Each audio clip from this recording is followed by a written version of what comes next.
بسم اللہ الرحمن الرحیم۔ آئے روز نت نئے تنازعات میں گھرنے والے معروف یوٹیوبر رجب بٹ نے توہین مذہب کے سنگین الزامات اور قانونی کارروائی کے بعد پاکستان چھوڑ دیا اور ولاگنگ سے عارضی وقفے کا بھی اعلان کر دیا۔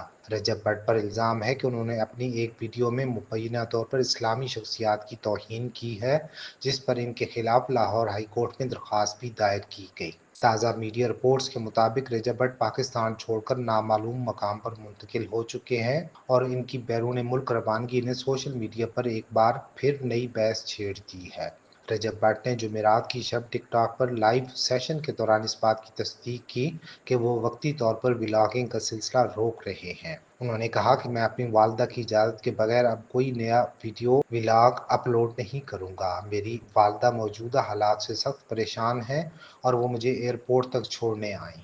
اگرچہ انہوں نے اپنی موجودہ لوکیشن ظاہر نہیں کی، تاہم انہوں نے اشارہ دیا کہ وہ ٹک ٹاک پر لائیو سیشنز جاری رکھیں گے۔ ان کا کہنا تھا کہ میں ولاگنگ کو ہمیشہ کے لیے الوداع نہیں کہہ رہا، بس حالات بہتر ہونے کا انتظار کر رہا ہوں۔ میں نے کچھ وضاحتی ویڈیوز ریکارڈ کی ہیں جنہیں مناسب وقت پر جاری کیا جائے گا۔ واضح رہے کہ لاہور کی ایک عدالت میں شہری کی جانب سے دائر کردہ درخواست میں الزام عائد کیا گیا کہ رجب بٹ نے سوشل میڈیا پر جاری ویڈیو میں صحابہ کرام کے بارے میں گستاخانہ زبان استعمال کی۔ درخواست گزار کے مطابق انہوں نے رجب بٹ کے خلاف national cyber crime investigation agency سے رجوع کیا، لیکن اب تک ایف آئی آر درج نہیں کی گئی۔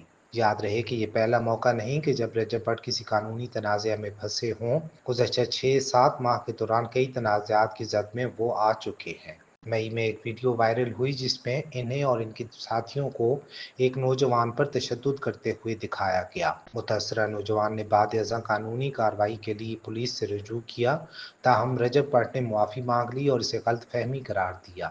متاثرہ نوجوان کی جانب سے شکایات واپس لینے کے بعد معاملہ رفع دفع ہو گیا۔ اسی طرح ایک اور سنگین کیس میں رجب بٹ اور ان کے کزن سلمان حیدر کے خلاف ایف آئی آر درج کی گئی تھی۔ سلمان حیدر پر ریپ، بلیک میلنگ اور غیر قانونی حبس بےجا میں رکھنے کا الزام عائد کیا گیا، جبکہ رجب بٹ پر شکایت کنندہ اور اس کی بہن کو حبس بےجا میں رکھنے میں معاونت کا الزام تھا۔ اس کیس میں رجب بٹ نے ضمانت حاصل کر لی، جبکہ سلمان حیدر کی عبوری ضمانت بھی منظور ہوئی۔ رجب بٹ اس وقت بھی شدید تنقید کی زد میں آئے جب انہوں نے اپنے پرفیوم کا نام 295 رکھا، جو پاکستان کے توہین مذہب قانون کی دفعات میں سے ایک کی نمائندگی کرتا ہے۔ شدید رد عمل اور تنقید کے بعد اس وقت بھی انہوں نے عارضی طور پر ملک چھوڑ دیا تھا۔